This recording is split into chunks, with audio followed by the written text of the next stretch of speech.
You are looking at a photograph from 1890 and the air around it feels colder than the room suggests. A wooden frame hangs in a dim hallway and the family within sits rigid as if rehearsed into a tableau. The father stands behind his wife as if guarding property rather than person, and his wrists show faint marks that read like contracts signed in haste.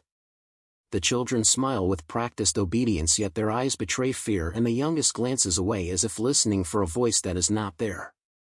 Understand that images carry grammar and that small gestures can be statements written by survival rather than by joy. The mirror on the wall behind the family is the unexpected witness, and within its glass-shadowed figures hold rope-like recorders of power. Those figures are not photographic noise, they are a deliberate presence that reframes the entire session from portrait to proclamation.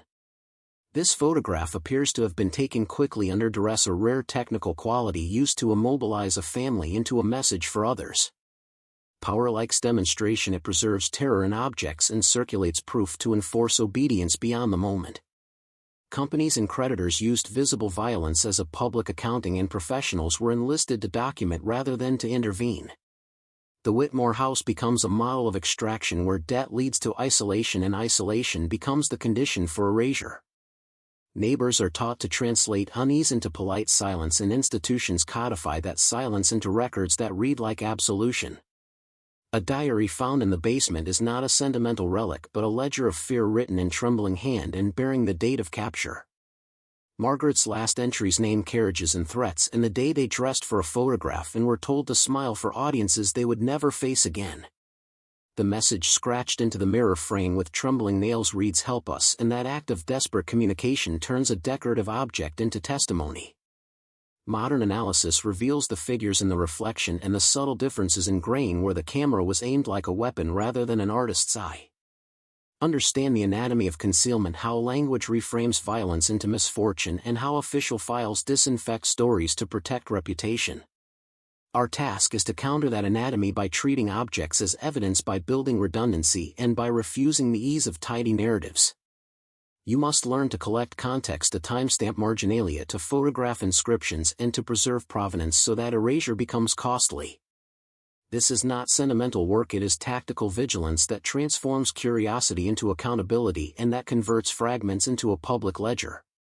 Carry this image as a lesson and train others to see regarding faces as archives and handwriting as confession. We enter the chamber where motive is given shape and violence is recorded as proof. In that room, documents and images perform a choreography designed to convert fear into lasting control. Observe how creditors weaponize spectacle by staging scenes that look like propriety but function as threats. The Whitmore family portrait was arranged to look like a business ledger in flesh. A demonstration preserved for others. Professionals were enlisted to provide credibility and their skills were repurposed to furnish evidence of dominance. A camera becomes an instrument of intimidation when wielded by those who want to write a lesson into history. Notice the subtle signs that indicate haste: a misbuttoned cuff, a trembling hand, a background reflection that does not belong. Those small anomalies are not accident, they are the fingerprints of coercion and of time compressed by terror.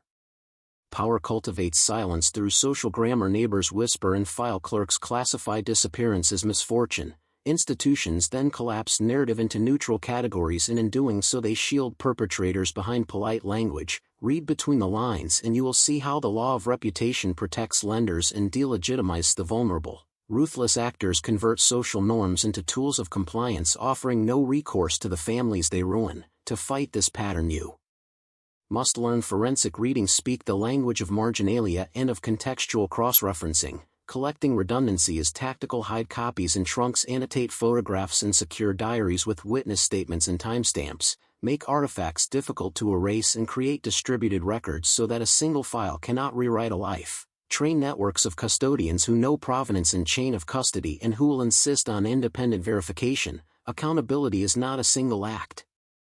It is a civilization of record keeping and of public pressure maintained over decades. Observe how aesthetic excellence in the photograph was part of the weapon. A clear image serves as proof for coerced performance. The perpetrators needed vibrant clarity so the portrait could be archived and displayed as proof of consequence. The professional photographer who resisted faced ruin, and those who complied preserved their livelihoods at the cost of honesty. Understand the psychology at work. People accept documentation because it looks authoritative and because institutions teach deference. When a ledger reads differently from lived memory, that divergence is a signal to follow, not a reason to concede. The craft of investigation requires patience and the discipline to map patterns across families and across time. Follow property records, correspondence and travel logs, cross-index arrivals and departures, and track unusual payments and receipts. Turn absence into evidence of backdated entry. A scrubbed ledger, a missing carriage arrival, can be as revealing as a confession. Build a public chain of witnesses and publish redundant copies with provenance to impose cost on those who would conceal. Expose the rituals that normalize harm and translate etiquette into accountability by insisting that every acting signature be recorded.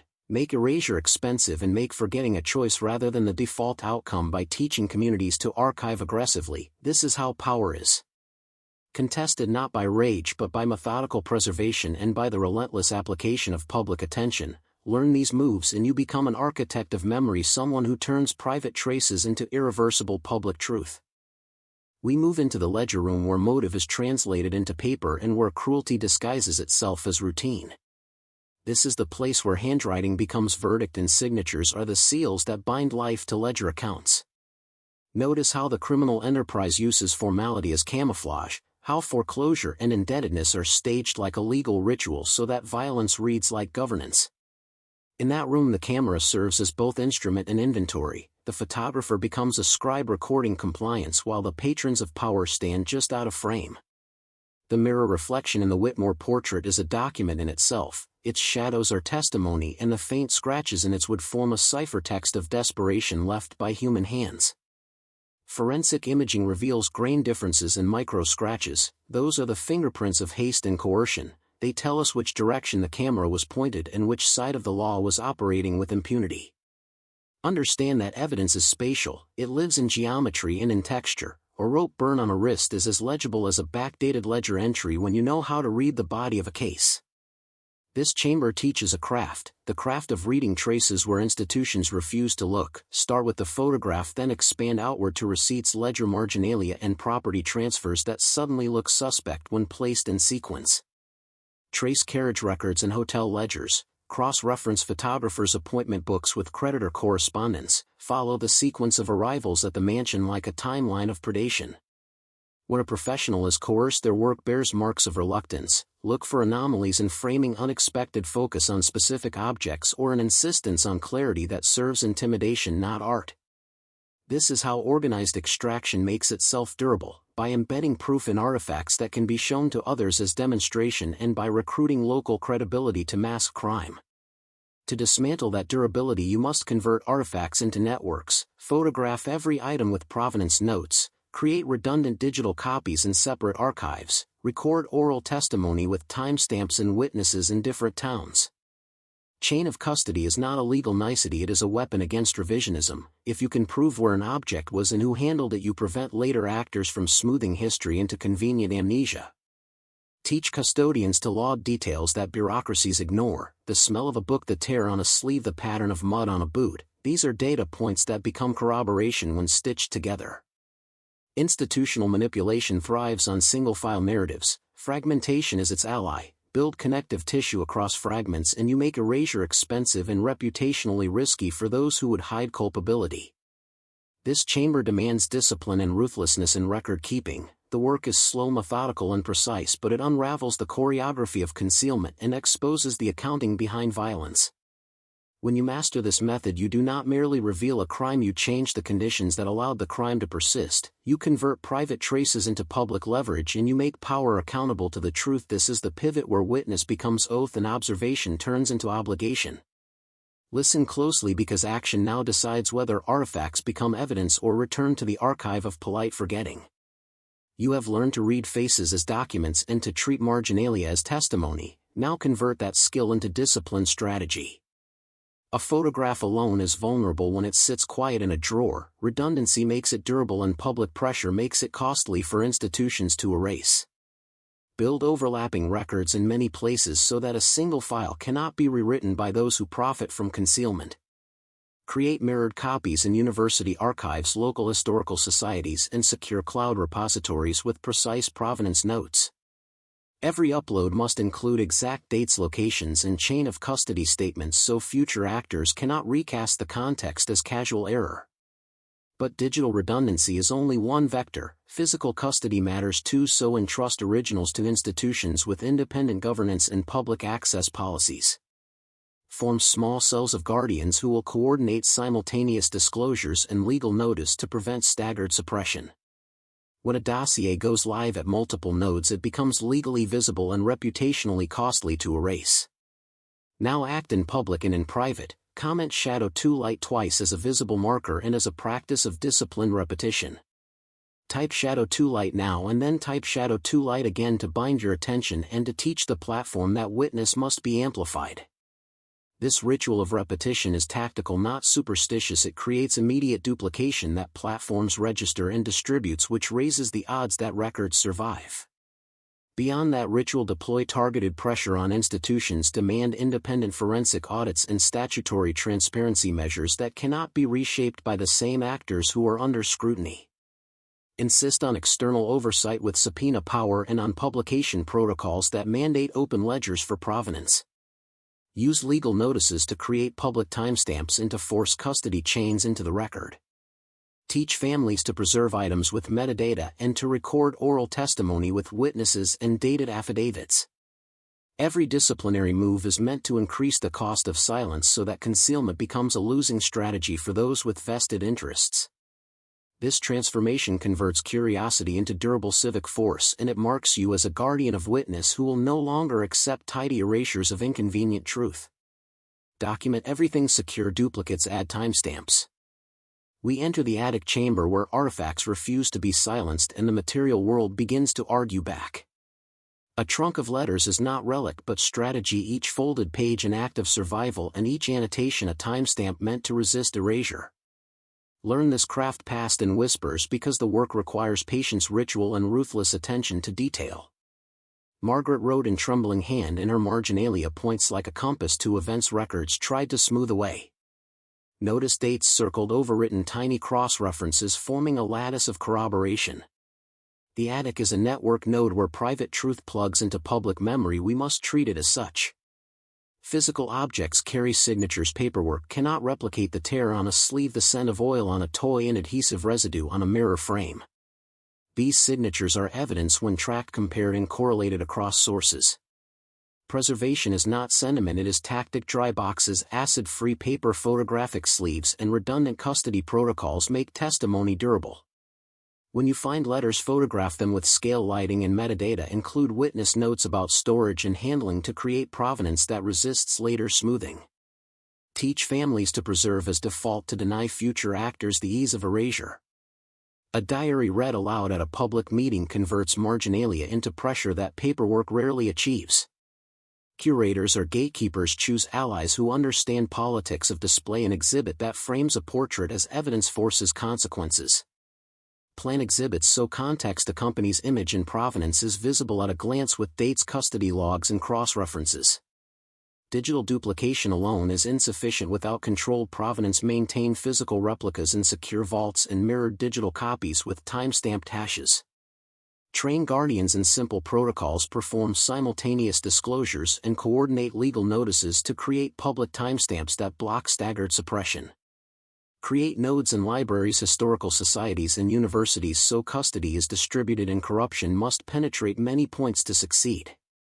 Preserve chain of custody as weapon against revisionism and teach custodians to laud details. Bureaucracies ignore the smell, the tear, the mud pattern. Treat every object as argumentative, every marginal note as a claim to be tested. Preserve context, not just content. Convert private tenderness into public obligation and make forgetting a choice, not a default. Carry this discipline forward, teach it to kin and comrades, and make redundancy a civic muscle that endures. Now we reach the chamber where consequence hardens and institutions perform self-defense. This is where exposure begins to bite and institutions pivot to containment, not reckoning. The Whitmore photograph becomes leverage and public reaction is a calculus officials attempt to manage. Notice how language shifts from apology to policy and how committees appear to channel outrage into controlled channels. A press release offers sympathy and a promise of review, but the structures that enabled violence are reorganized to preserve continuity. Power prefers the illusion of change because illusion absorbs momentum without altering incentives entirely. You will learn to identify performative gestures and to demand remedies that alter the architecture of authority. Forensic excavation at the estate linked objects to names and made denial costly and tasked us with translating evidence into reform. Demand independent oversight that cannot be shaped by the same social networks responsible for concealment. Insist on audits with subpoena powers and on open ledgers for provenance that cannot be edited later without trace.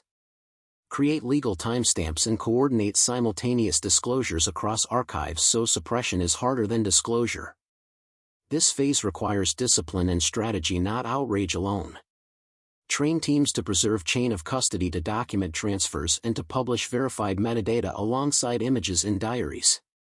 Establish multiple archival nodes in universities, historical societies, and libraries to distribute custody and raise the bar for tampering.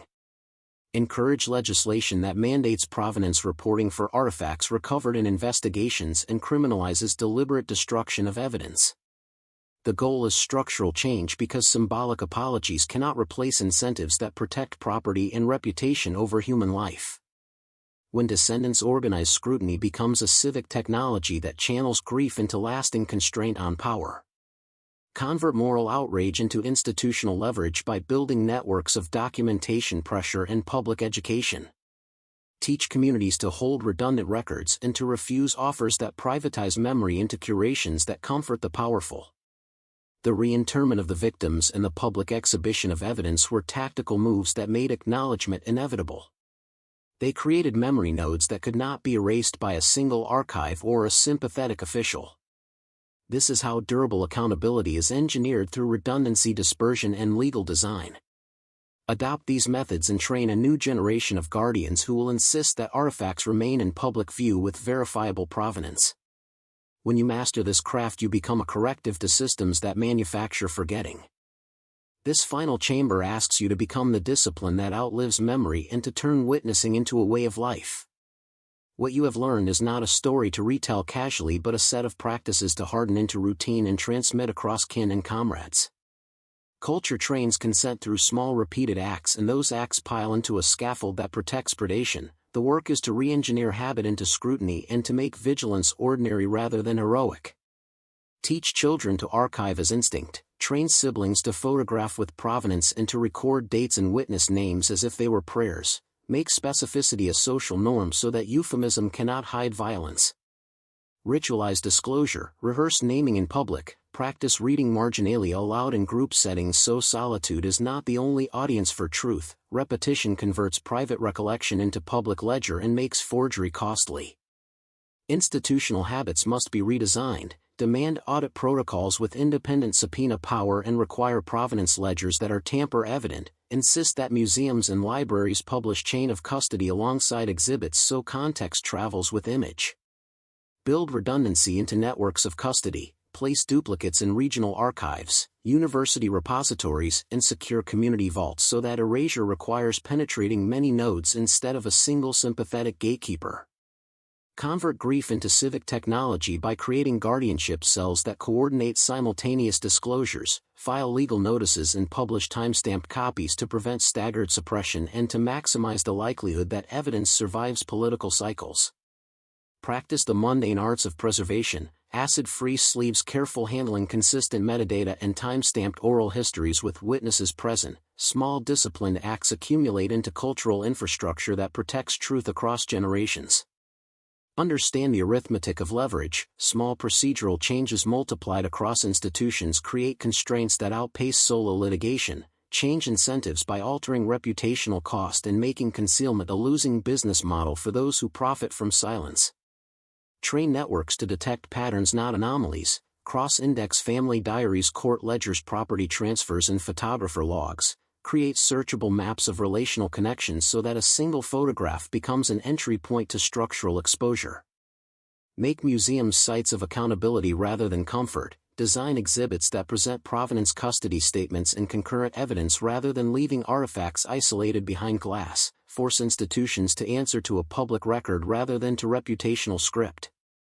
Adopt legal innovations that protect archival integrity, require penalties for deliberate destruction of evidence, and mandate public disclosure of artifacts recovered in investigations with independent oversight to prevent friendly erasures. This knowledge will mark you as dangerous not as a threat but as a corrective. Danger to complacency into the systems that monetize forgetting. Wield that danger with discipline and with an ethic of preservation rather than spectacle. Take the oath of witness now by practice not proclamation. Teach one person this method today and another tomorrow. Build a small cell of custodians and commit to preserving context until your successors inherit a world where truth is harder to hide. Carry the Whitmore photograph as a manual not a relic. Let it shape how you read faces and treat marginalia. Let it tether your life to a practice that makes forgetting expensive and remembrance inevitable.